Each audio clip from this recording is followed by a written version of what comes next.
Why spiritual awakening killed your motivation. As Carl Jung once said, enlightenment is not imagining figures of light, but making the darkness conscious. But what happens when awakening doesn't fill you with light, but drains your fire instead? If you've ever wondered why your motivation vanished after your spiritual awakening, you're not alone. This video dives deep into the paradox Jung discovered. That clarity can sometimes feel like emptiness, and seeing through illusions can leave you with no desire to chase them. So before you question yourself, stay with us. Have you ever felt spiritually awake but emotionally flat? Comment below and share your truth. We want to hear your experience. 1. The awakening paradox. They never warned you that spiritual awakening could feel like your entire identity dissolving in silence. Carl Jung understood something few dared to say out loud. That true spiritual awakening doesn't always come with bliss or purpose. It often arrives as a profound loss of motivation. Not because you're lost, but because you've finally seen through the illusions that once lit a fire in you. This is what Jung called the negrado, the blackening, the psychological death of the ego, a sacred stage where your old ambitions crumble and your former self becomes too small for the truth you've now touched. You begin to question everything: the career you chased, the goals you glorified, the relationships that once defined you. None of them feel real anymore. It's not burnout. It's not laziness. It's the moment your soul stops chasing things it no longer believes in. In the language of spiritual awakening, this isn't a breakdown. It's a breakthrough in disguise.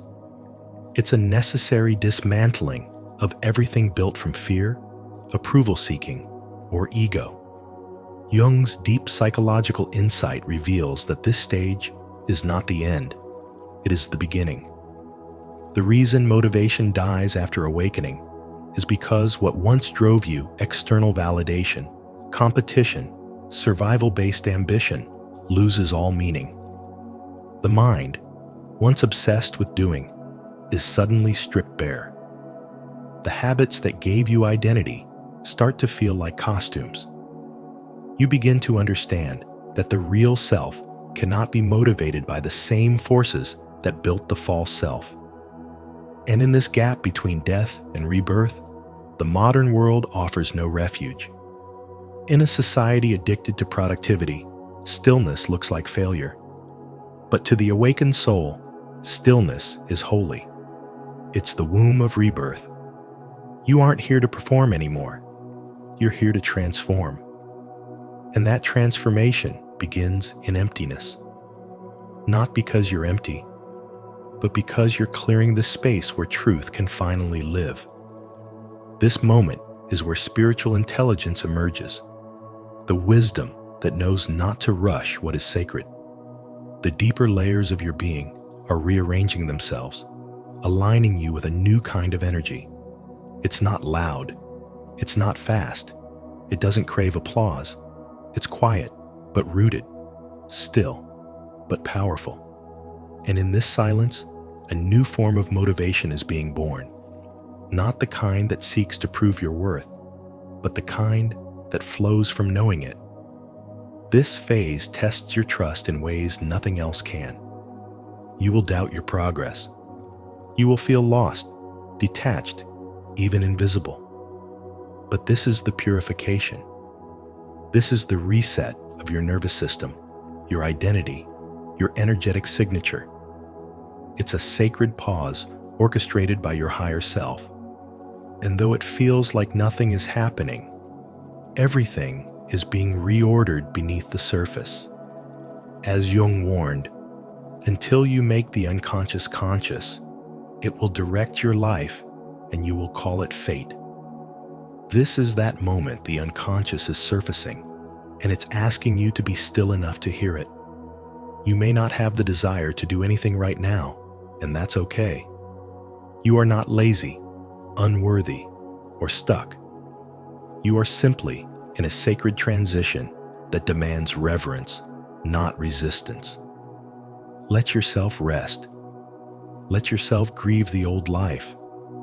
Let yourself not know what's next. Because the you who is awakening doesn't want what the old you wanted.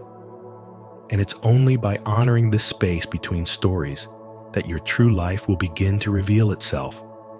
When motivation returns, it will not be a scream.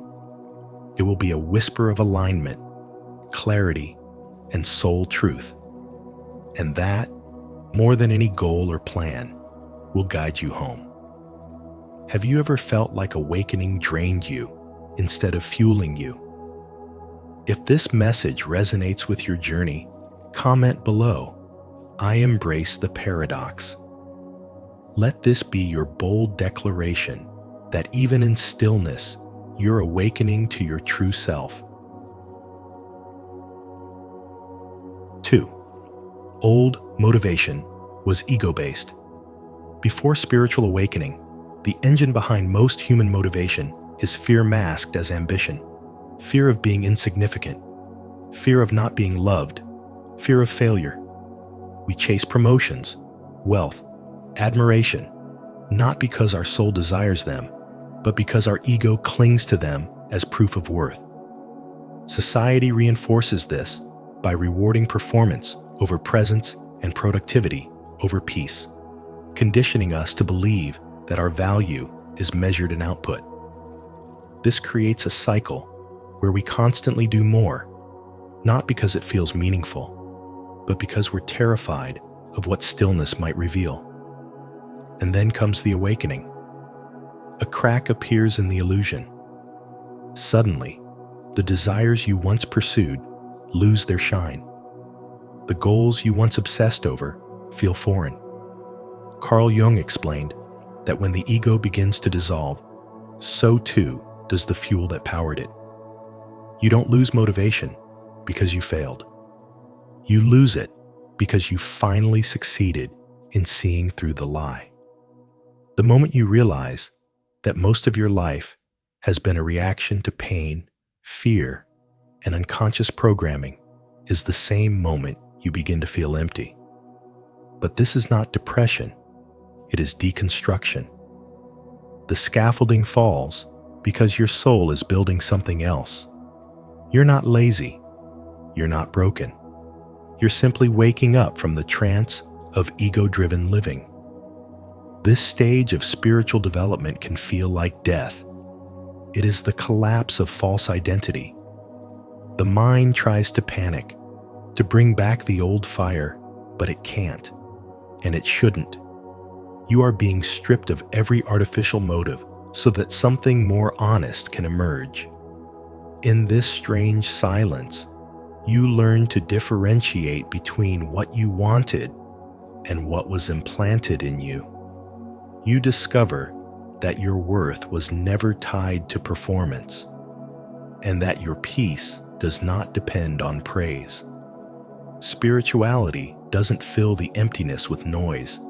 It teaches you how to sit in the silence until you hear the truth. You begin to notice new forms of energy rising within you, not driven by fear or urgency, but born from presence, joy, and alignment. You start doing things not to prove your value, but to express your essence. The old motivation may have pushed you, but this new energy moves through you like breath. You no longer chase, you attract. You no longer perform, you embody. You don't need goals to feel alive.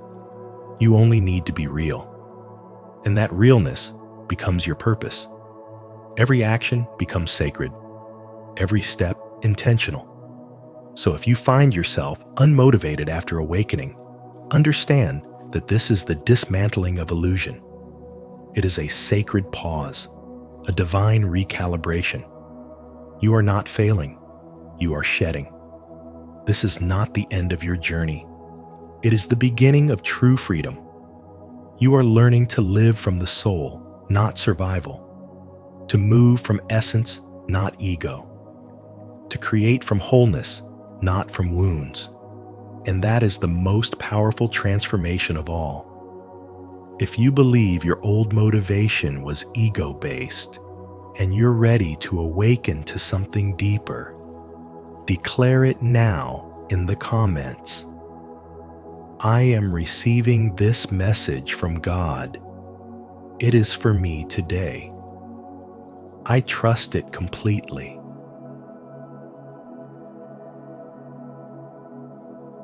Three, the void is not failure, but sacred space. You're not broken. You're not lazy. You're standing in a sacred space that few talk about, yet almost every awakened soul must pass through the void after awakening.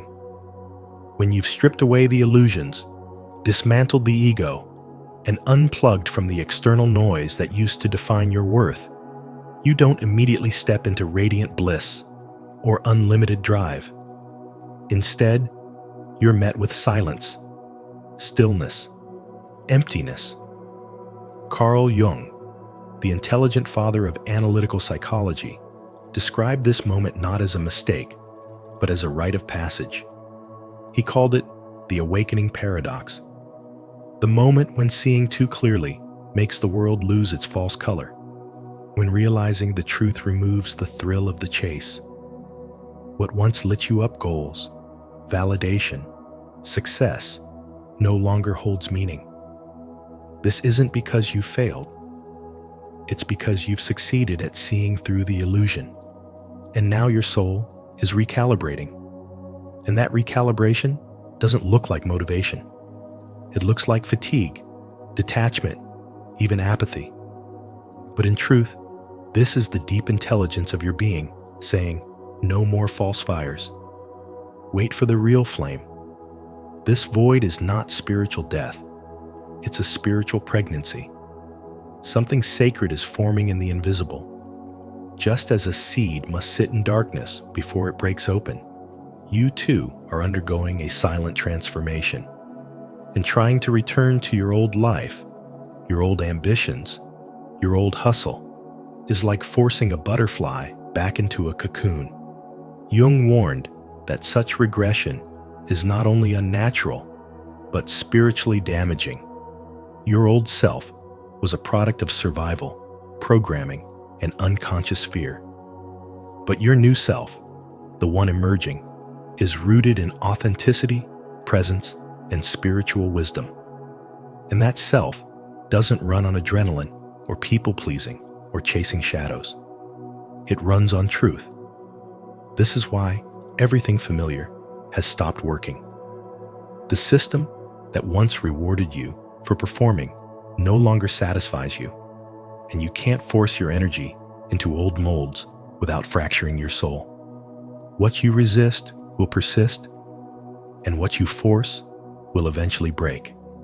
You are being asked to sit with the void, not as a punishment, but as preparation. Jung said, until you make the unconscious conscious, it will direct your life and you will call it fate. This emptiness is not nothingness. It is a meeting with your unconscious, a chance to listen before leaping. Your drive is not gone. It's being rewired. You are not lazy. You are undergoing a deep energetic audit. Your intelligence is guiding you away from what once enslaved you. Instead of asking why you aren't motivated, ask what part of you is no longer willing to be manipulated by illusions. This is not a time to strive.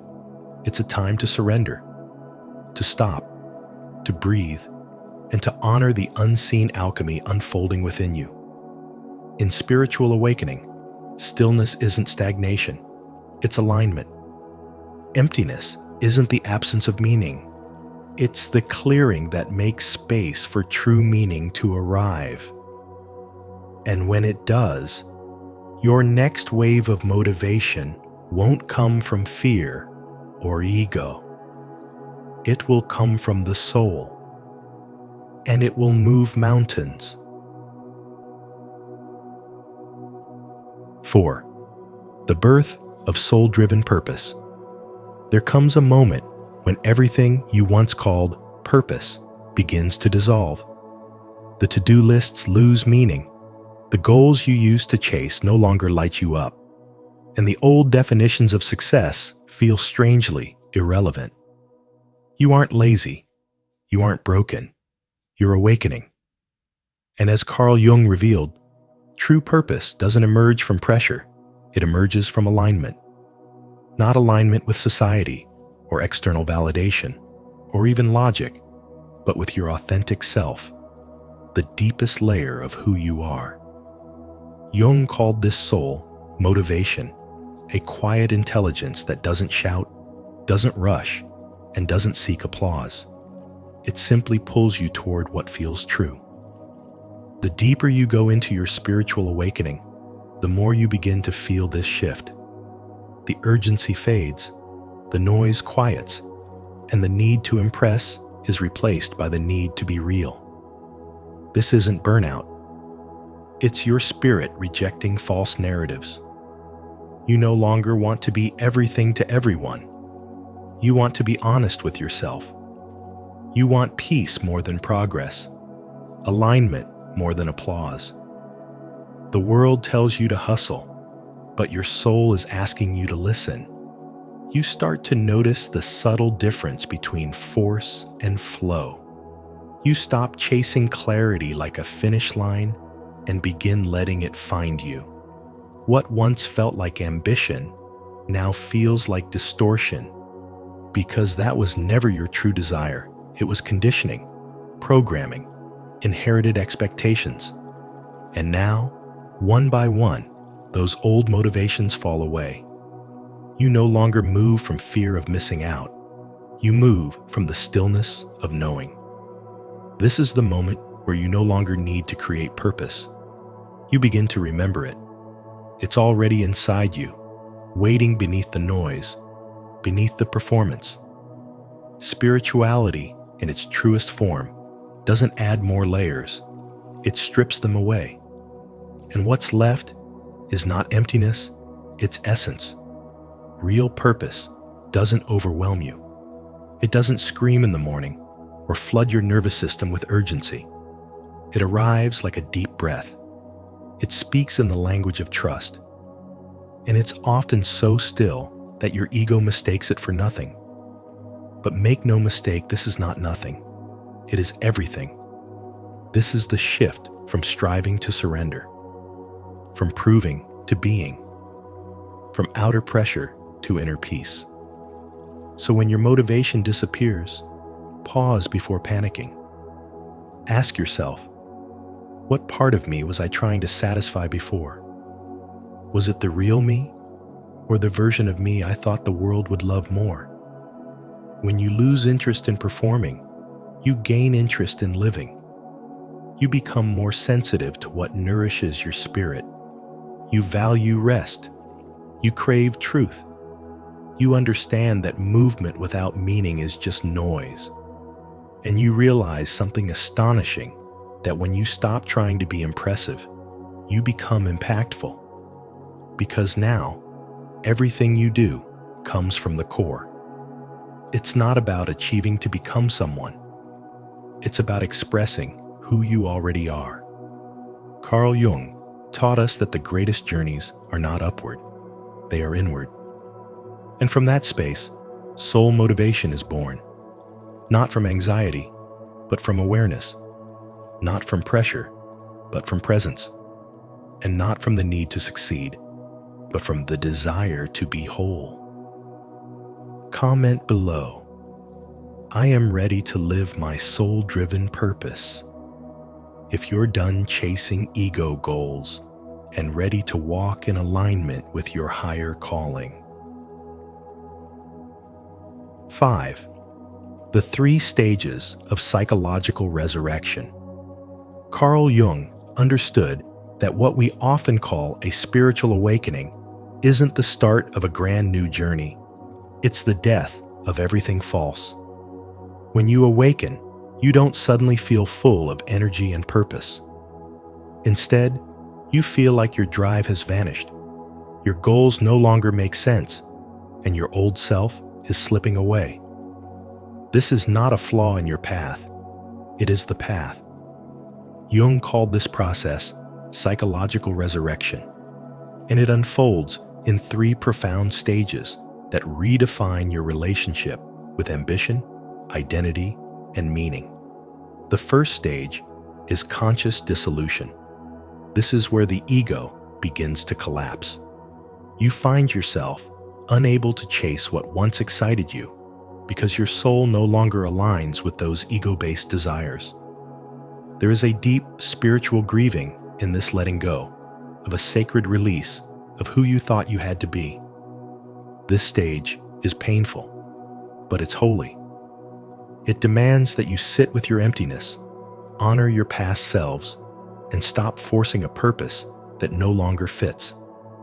It is here that spirituality begins to stretch you beyond the limits of performance and into the truth of presence. As the false structures fall, the second stage emerges: active imagination. Instead of using your mind to control or predict, you begin using it to listen. You ask, not with expectation, but with openness, what wants to be born through me now? This question doesn't lead to instant clarity, but it opens a sacred doorway to your unconscious. Jung believed that the unconscious communicates in symbols, not sentences.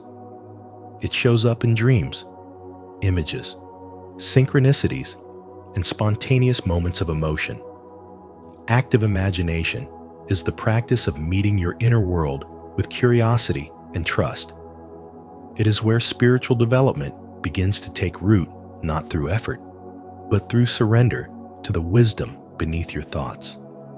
This stage may feel unfamiliar and non-linear, but that's the point. You're not climbing a ladder. You're dissolving into deeper layers of yourself. Then comes symbolic living, the third stage, where you learn to live not by logic, but by resonance. You begin to trust the symbols that appear in your life, the repeating numbers, the strange timing of events, the books that fall off the shelf, the people who show up just when you're ready. These are not coincidences. They are spiritual instructions. You begin to follow what fascinates you, what energizes you, what gently pulls your attention without force. Instead of living for validation, you begin to live from vibration. This is the heartbeat of true spirituality, where your outer life begins to reflect your inner awakening. In this stage, you stop pushing. You let life flow through you, not because you are passive, but because you are finally aligned. Spiritual development becomes less about what you achieve and more about how deeply you trust what's unfolding. The real transformation happens not when you add more to your life, but when you allow the unnecessary to fall away. When your motivation dies, it's not because something went wrong. It's because something deeper is being born. You are no longer here to perform. You are here to remember. You are not meant to chase clarity with your mind, but to embody truth with your soul. Jung showed us that the spiritual path isn't about becoming someone else. It's about shedding everything you're not until only the essence remains. If you feel lost, unmotivated, or disconnected from your old goals, know that you are in sacred territory. Trust it. Let the dissolution do its work. Let the symbols guide you. Let the fascination lead you. Your soul knows the way home. 6. Soul motivation is seasonal, sustainable, and mysterious. Soul motivation is not a product of deadlines or discipline. It's a sacred rhythm that moves beneath the surface of your life, revealing itself not through force, but through alignment. While ego motivation thrives on external achievement, competition, and the need to constantly prove your worth, Soul motivation is born from something much quieter and more mysterious. It doesn't arrive all at once. It emerges slowly, in layers, like the unfolding of seasons or the blooming of a flower after a long winter. Carl Jung once said, "You are what you do, not what you say you'll do."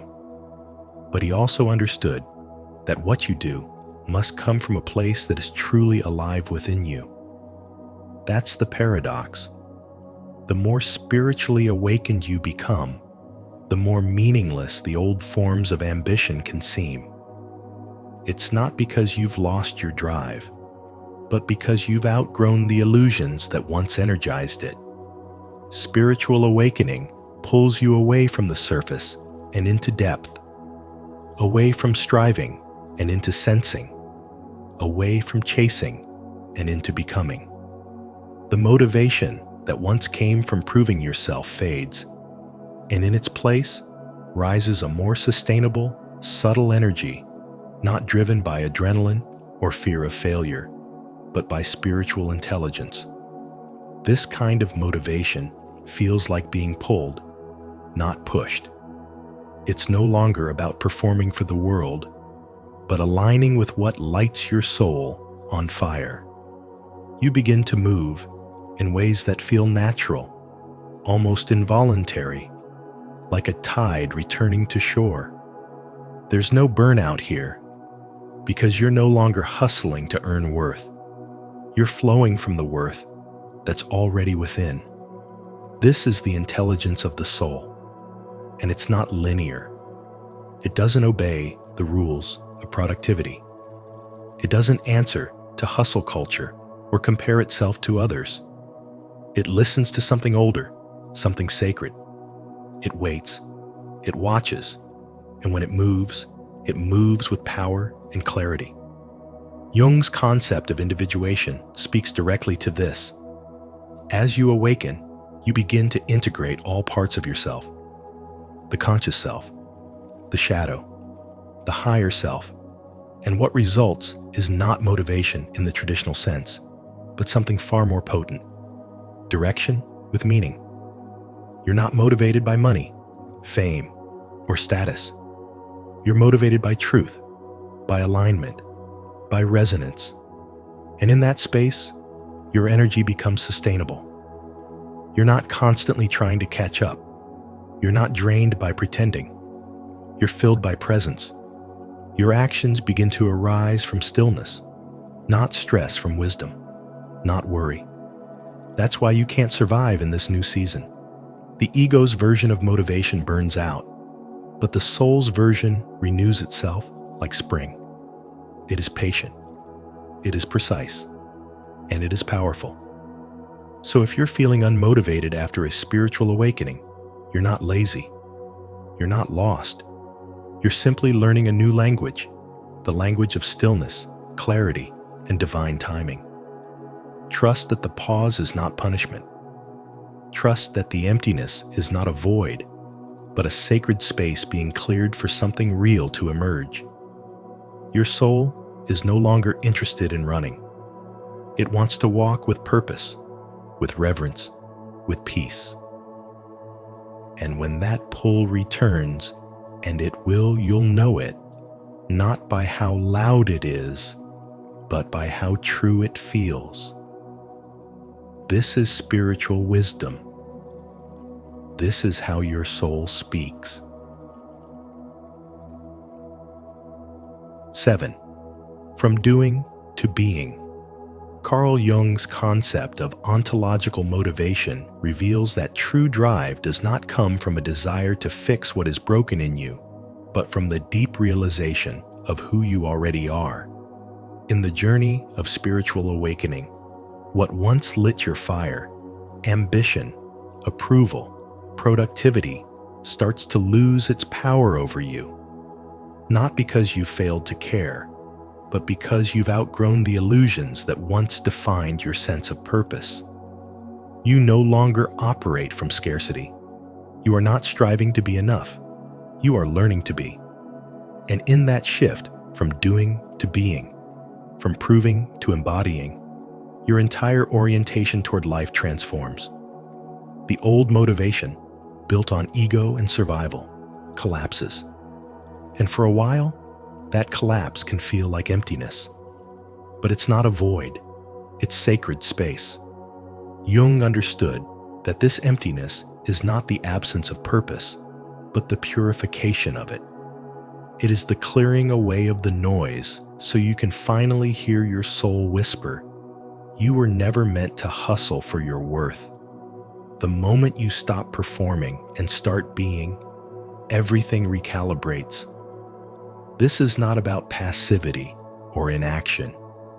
It's about tapping into a more intelligent, natural rhythm.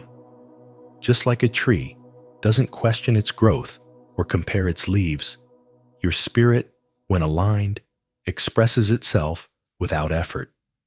Spiritual wisdom begins when you stop asking, "What should I do next?" and start listening to what wants to move through you. You become a vessel, not a machine. You don't push, you allow. You don't chase, you attract. In modern life, where busyness is mistaken for value and noise is mistaken for significance, this shift feels radical. But it's the only kind of motivation that doesn't burn you out, because it's fueled by presence, not pressure. And ironically, the more you release the need to prove, the more powerful and magnetic you become. Many people feel lost when their spiritual awakening kills their old drive. But that loss is the beginning of deeper power. You stop caring about validation, metrics, or milestones that once defined you. Instead, your compass becomes inner alignment, your fuel becomes stillness, and your results become side effects of integrity. Carl Jung wasn't advocating laziness. He was pointing to a higher state of awareness where energy flows naturally because it's no longer divided by conflict and contradiction. You begin to notice that the things that truly matter, love, creation, truth, connection, don't require hustle. They require presence. You no longer need a plan to feel worthy. You need permission to trust your nature. That's the paradox. The less you try to be someone, the more your unique essence shines. This is the wisdom of spiritual awakening in its purest form. It doesn't make you passive. It makes you precise. It doesn't drain you. It simplifies you. When you're no longer obsessed with becoming, you finally become. You stop setting goals that come from fear and start embodying a life that comes from truth. You surrender to being a channel instead of a controller. And in doing so, your impact becomes more authentic, more sustainable, and more profound, not because you forced it, but because you aligned with it. That is the intelligence behind spiritual wisdom. That is the quiet revolution Jung saw in those who dared to stop running. And that is the kind of motivation that can only come when you no longer need any. 8. Don't rush. Practice motivational fasting. Carl Jung warned us not to rush through the sacred process of transformation, because when you force clarity, you block revelation. In the aftermath of a spiritual awakening, when the illusions you once lived by fall away, what remains is a kind of sacred silence, a quiet void that feels like both death and rebirth. And it's in this space that the modern mind panics. You're no longer driven by external goals, and your inner compass hasn't yet been recalibrated. The goals that once fueled your ambition no longer ignite your fire, and the routines you once depended on feel mechanical. This is not laziness. It's not a failure. This is motivational fasting, a period of intentional stillness where your soul is being rewired to respond not to pressure, but to truth. Spirituality in its truest form, does not immediately energize, it empties. It removes all the false cravings, the egoic motivations, the identity structures built on performance and approval. And in their place, it plants seeds of purpose that take time, patience, and presence to grow.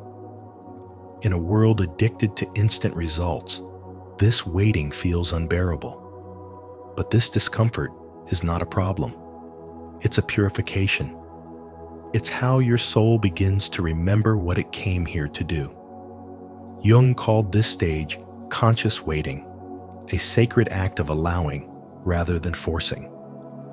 You don't need to create your purpose. You need to uncover it. And that only happens when you stop filling the silence with noise. Most people try to escape this void by setting new goals, trying to get back on track, but that's just another form of avoidance. What you're being called to do now is to sit with yourself without a map, without a deadline, and without a mask. Let the old motivations die. Let the emptiness speak. Your next level of purpose doesn't come through striving. It comes through surrender. You are being asked to trust a process that cannot be rushed, to believe in a rhythm that isn't linear, and to awaken to a form of intelligence that doesn't speak through logic, but through resonance. That's the essence of spiritual development. It teaches you to move not from anxiety, but from alignment, to act not from pressure, but from presence. And in this sacred stillness, what arises is not just a new goal, but a new self. A self that no longer performs to be seen, but expresses to be real. A self that doesn't chase significance, but radiates truth. So if you feel lost, unmotivated, disconnected from everything that used to make sense, know that this is not the end. It's the clearing. It's the empty womb before creation. And your task is not to fill it, but to protect it. This moment of stillness is where your soul breathes freely, unburdened by expectation. Let yourself rest. Let your identity dissolve. Let your spirit recalibrate. The true path forward will not shout, it will whisper. And only in stillness will you hear it. This is not the time to be productive. This is the time to be receptive. Trust the wisdom of the pause. It is not a failure. It is the gateway. 9. Final insight. The void is full of meaning. What feels like a loss of motivation after a spiritual awakening is not a flaw in your character. It's a sign that something deeper is awakening inside you. You are no longer moved by the same illusions that once drove your every move, and that shift can feel like emptiness. But Carl Jung, a master of psychological and spiritual insight, called this the paradox of awakening. It's not the end of your purpose. It's the collapse of false purpose. The frantic voice of the ego, which once found meaning in applause, ambition, and constant striving, begins to dissolve. And in its place arises a quiet whisper, a presence, a stillness, a sacred space where true meaning starts to bloom, not through control, but through surrender. When the old fires go out, it's because they were burning on borrowed fuel, external validation, unmet wounds, societal programming. You're not broken. You're being refined. This space of stillness is not a void. It's fertile soil. It's not that nothing is happening. It's that everything meaningful is finally beginning. Your ego will panic in this silence. It will scream that you're wasting time, that you've lost your edge, that you should be doing more. But spiritual wisdom does not rise in chaos. It grows in stillness. Intelligence is not about speed anymore. It becomes about depth. You begin to see that the rush was a distraction, that your constant motion was a clever way to avoid the truth. Now, you're being asked to sit with yourself, to truly feel, to truly hear what your soul has been trying to tell you all along. This is not depression. This is the doorway to soul alignment. What looks like nothing is the undoing of everything that isn't real. And when you no longer chase, when you no longer need motivation to feel alive, your authentic purpose finds its way back to you like gravity, natural, silent, undeniable. Carl Jung said, "Who looks outside dreams. Who looks inside awakens." And this awakening strips you of artificial drive, but it gives you something greater, the presence to notice the quiet signals of your destiny. You begin to realize that your highest purpose doesn't need a megaphone. It needs your attention. You're not lazy, you're listening. You're not stagnant, you're settling into your spiritual frequency. This stage of the journey is not a detour. It is the initiation into power that cannot be faked, a discipline that doesn't hustle, a strength that isn't loud. When you stop chasing meaning, meaning begins to emerge in everything. The tree, the silence, the breath. The moment they begin to speak to you in ways your old self was too noisy to hear. And so, the void you feared becomes the womb of transformation, and the lack of motivation becomes the sign that your energy is no longer willing to support what no longer serves your soul.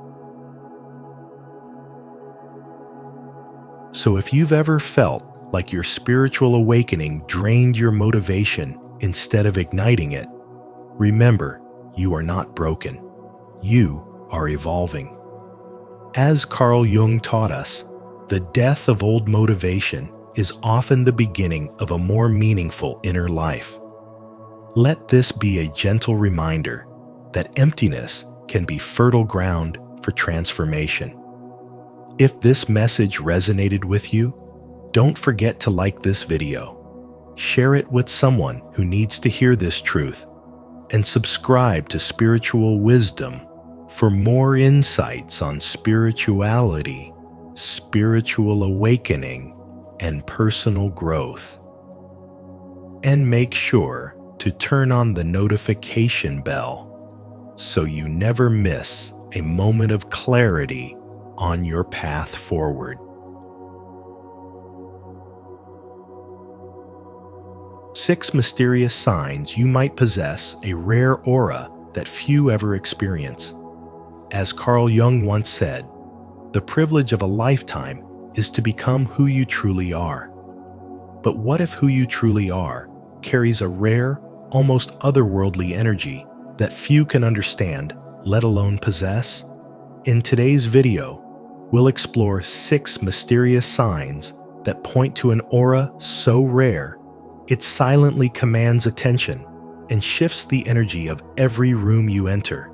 These signs aren't just spiritual curiosities, they're roadmaps to deeper self-awareness, spiritual growth, and personal transformation. As you listen, reflect on your own journey. Do you recognize these traits within yourself?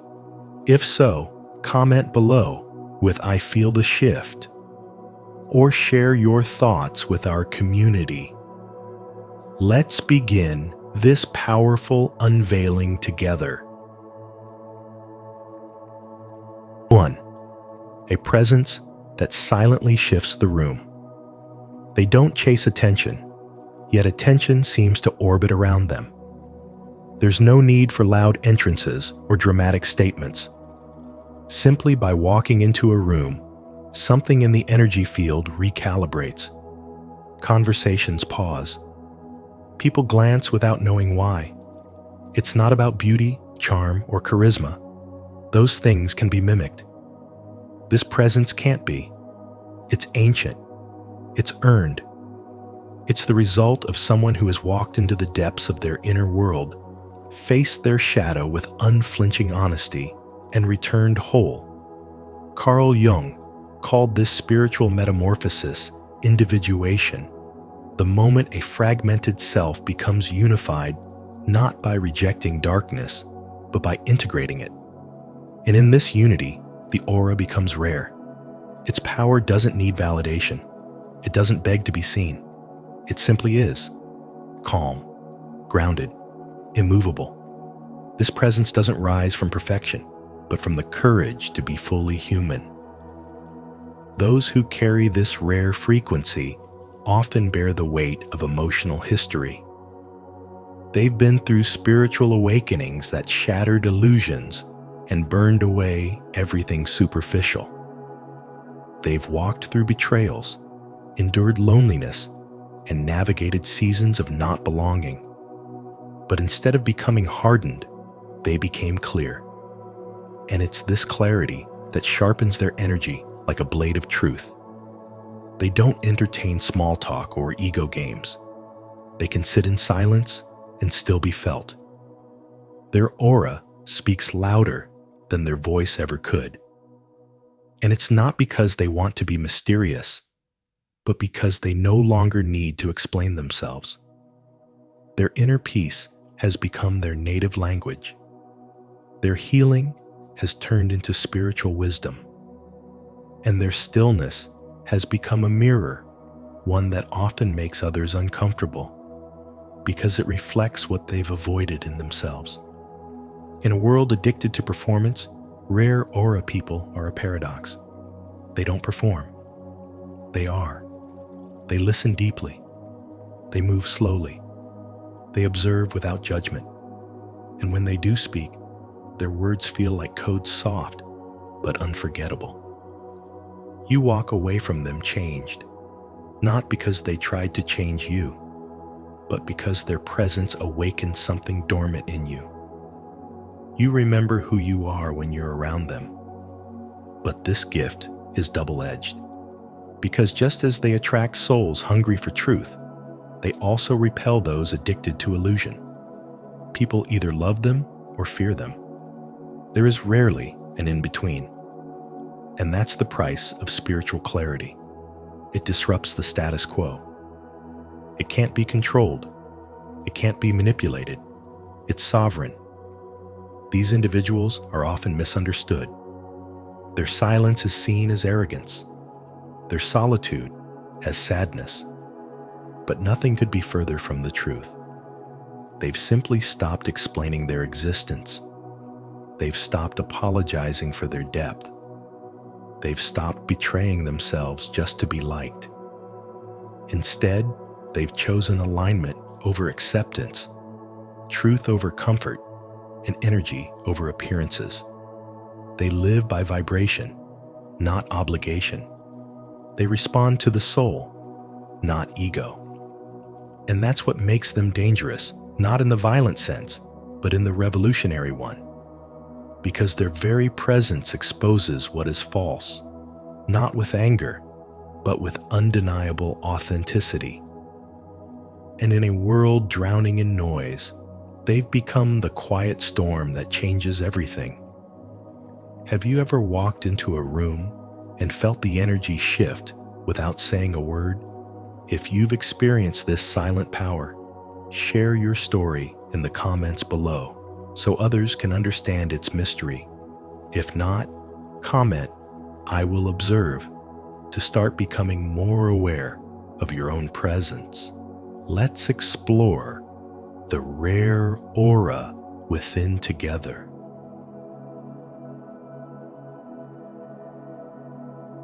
Two, people instantly open up to you. People don't just talk to you, they unravel. In grocery lines, cafes, workspaces, and quiet corners of life, strangers and loved ones alike seem to pour out their secrets, confessions, and emotions as if your presence somehow gives them permission to finally be real. It's not because you ask the right questions or know all the answers. It's because your aura holds a rare frequency that feels like truth itself. You don't push, pull, or judge. You simply exist with a kind of silent openness that mirrors back to people what they've been running from: grief they never processed, anger they never voiced, desires they were taught to suppress. And while that might feel confusing or even overwhelming at times, Carl Jung offered a powerful insight into this phenomenon through his concept of projection.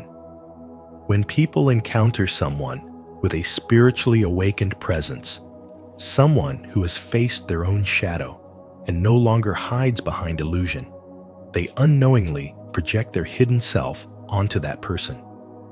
You become a mirror, not the kind that flatters or distorts, but one that reflects back what is true, raw, and unresolved. This is why people feel disarmed around you. Your energy doesn't just comfort them, it exposes what's underneath. It doesn't just calm the room, it rearranges it. Your spiritual development has fine-tuned your ability to hold space without absorbing chaos. You've likely walked through your own emotional fire, confronted your own darkness, and alchemized it into light. And now, whether consciously or not, people feel that. They sense your depth, your clarity, your refusal to live on the surface. And in a world addicted to noise and performance, that kind of authenticity is both magnetic and terrifying. Some will be drawn to you like moths to a flame, aching for the safety your presence provides. Others will resist you, distance themselves, or even act cold, not because you've done anything wrong, but because your energy threatens their illusions. This is the invisible burden of having a rare aura. You walk through life triggering transformation without saying a word. And that's why spiritual boundaries matter. Not every emotion you absorb belongs to you. Not every story needs to be carried.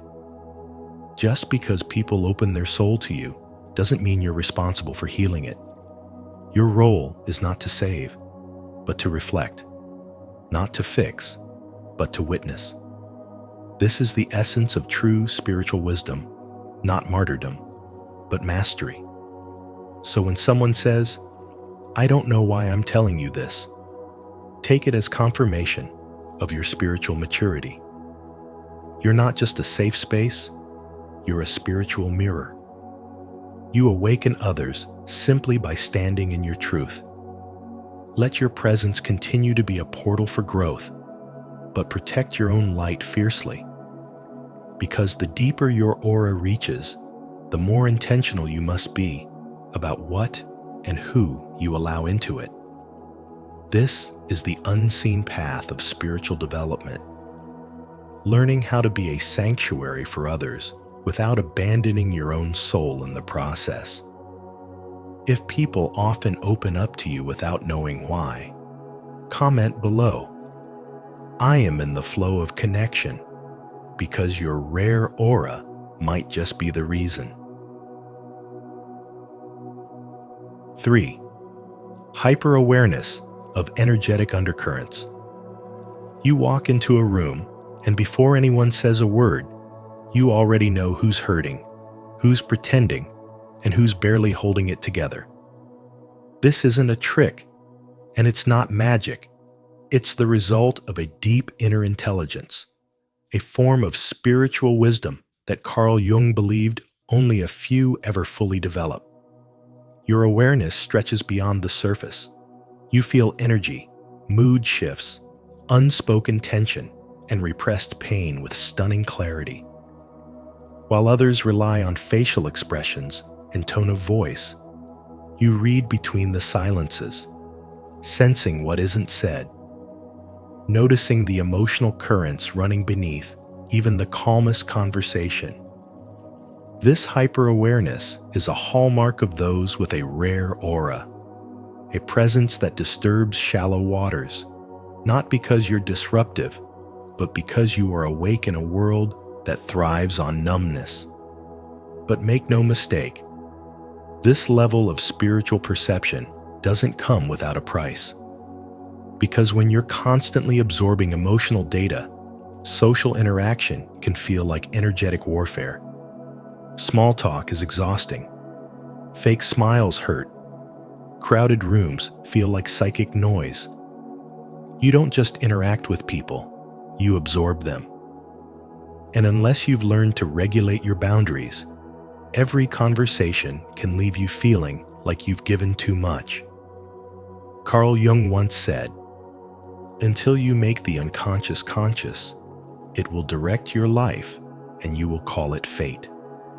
Your rare aura stems from your willingness to explore your unconscious mind, to confront shadows most people avoid, and to integrate the parts of yourself that were once fragmented. This journey creates a field around you with an energetic frequency that others can sense but rarely understand. They may call you intense, mysterious, or even intimidating, but that's only because your presence reveals what they've worked hard to suppress. You serve as a mirror, and mirrors don't lie. People either evolve in your presence or run from it. And if you've spent a lifetime shrinking to make others comfortable, hiding your emotional depth to avoid judgment, or pretending not to notice what your intuition screams at you, then it's time to reclaim your gift. Your sensitivity is not a flaw. It's your compass. It allows you to see through manipulation, sense danger before it arrives, and connect on a soul level with those who are ready to meet you there. Spiritual awakening isn't always dramatic. Sometimes it's simply realizing that you no longer have the tolerance to betray yourself for the sake of harmony. Sometimes it's knowing when to walk away without explaining your truth. And other times, it's choosing silence over performance, solitude over pleasing, and energy over words. Your intelligence lies in your discernment. You don't need proof to trust your instincts. The body knows what the mind can't articulate. You're not paranoid. You're perceptive. This is the art of energetic awareness, knowing when a room is off, when someone's smile doesn't reach their eyes, when someone says, "I'm fine," but their aura screams otherwise. You are fluent in the unspoken, and that's rare. But you must protect that ability with everything you have, because those who do not understand it will try to use it, drain it, or silence it. You don't need everyone to get you. You need to get yourself. And once you do, you'll stop explaining your energy and start choosing environments that honor it. Your rare aura is not just a feeling, it's a force, a frequency born of self-awareness, healed trauma, and spiritual intelligence. And those who truly see you won't be confused by your silence or threatened by your depth. They'll feel safe in your presence because you are one of the rare ones who listens with their soul. If this sign of hyper-awareness resonates with you, like the video, subscribe to Spiritual Wisdom and share your thoughts in the comments. Let's keep uncovering the depth of Carl Jung's spiritual insights together. 4. You trigger people without saying a word. Just by being real in a world full of masks, you become a silent disruptor. Your authenticity shines so vividly that it naturally exposes everything that is fake or hidden around you. People don't always realize it, but your presence unsettles them, not because you are loud or demanding, but because your energy carries a frequency of spiritual truth that cannot be ignored. It speaks a language beyond words, vibrating with the power of someone who has faced their own shadows and embraced their whole self. Carl Jung said, "The privilege of a lifetime is to become who you truly are." And when you live from that place of inner truth, you force people to confront what they've been avoiding in themselves.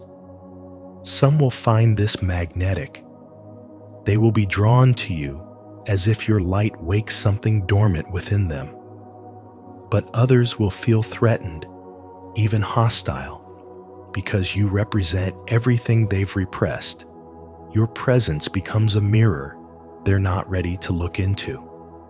You don't have to preach, persuade, or perform. Your existence alone shakes the ground beneath their illusions.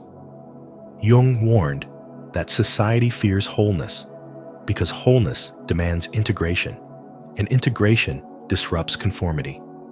The modern world rewards masked success without depth, popularity without purpose, smiles without sincerity.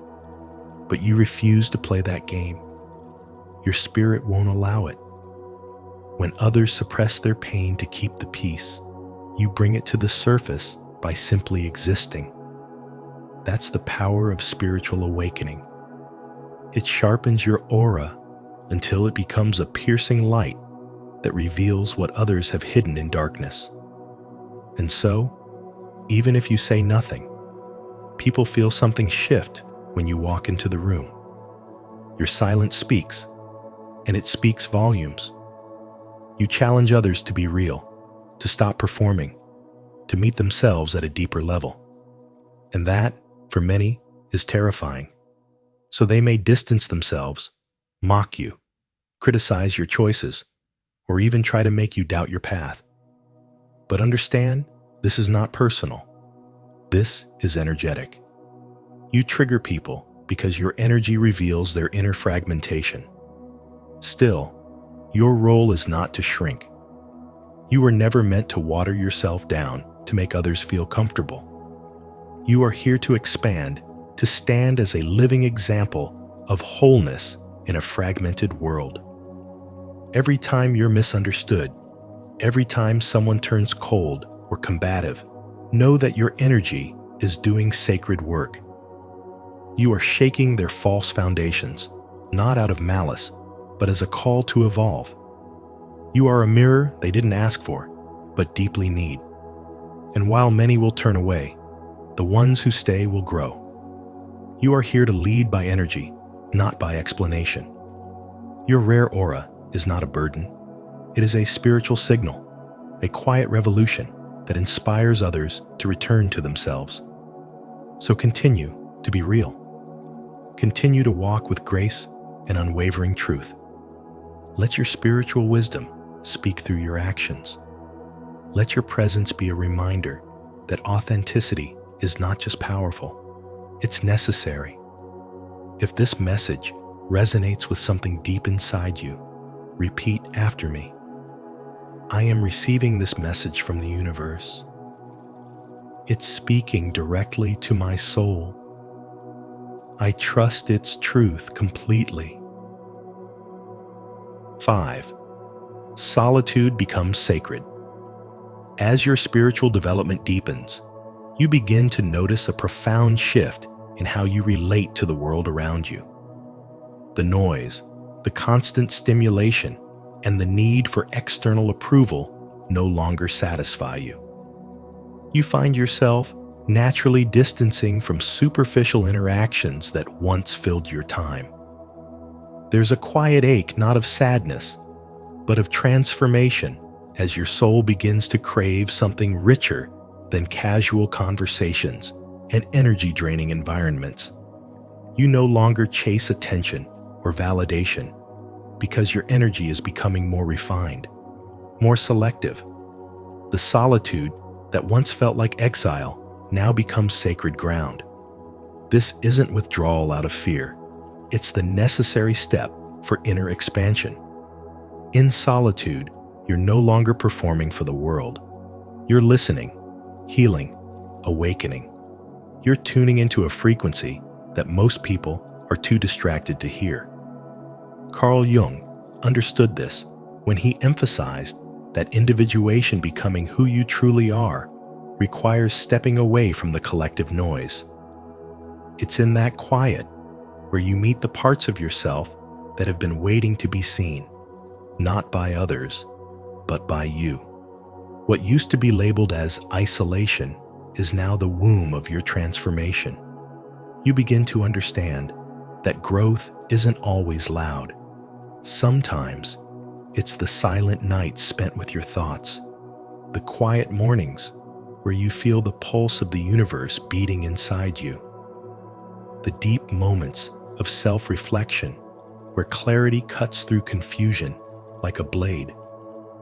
And while others may interpret your stillness as disconnection, you know it's alignment. You feel your energy becoming magnetic, not because you're trying to be noticed, but because you're vibrating from a place of authenticity and spiritual clarity. You're not escaping the world. You're preparing to re-enter it with deeper awareness and power. Spirituality, at this level, is no longer a concept. It becomes your lifestyle. You begin to value your inner peace more than being understood. You protect your time, your space, your mind. You become deeply intentional about who and what you allow into your energy field. And in this sacred solitude, you start to realize that the most powerful presence you can have is the one that does not need to announce itself. This is the paradox of the rare aura. It doesn't shout, but it shifts rooms. It doesn't seek approval, yet it leaves impact. Solitude, therefore, is not a weakness to overcome, but a strength to cultivate. It's the crucible where your rare energy is tempered and your inner wisdom is born. In this space, you're not losing anything. You're gaining everything: spiritual strength, emotional resilience, and the clarity to walk your path without apology. This is where the real transformation happens, not in the spotlight, but in the sacred silence that only the brave are willing to embrace. If solitude has become a sacred part of your journey, you're not alone. Subscribe to spiritual wisdom and stay connected with others who understand the power of quiet transformation. Here, we honor rare auras, deep insights, and the beauty of spiritual awakening. Remember, your stillness is not emptiness. It's divine alignment. 6. You begin to see yourself differently.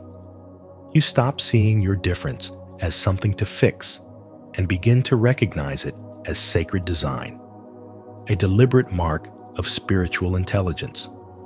You're not here to blend into a world that feels too loud, too shallow, or too disconnected from truth. Your aura has always been rare, not because you're trying to be unique, but because you've quietly chosen the road of inner truth when most people run from it.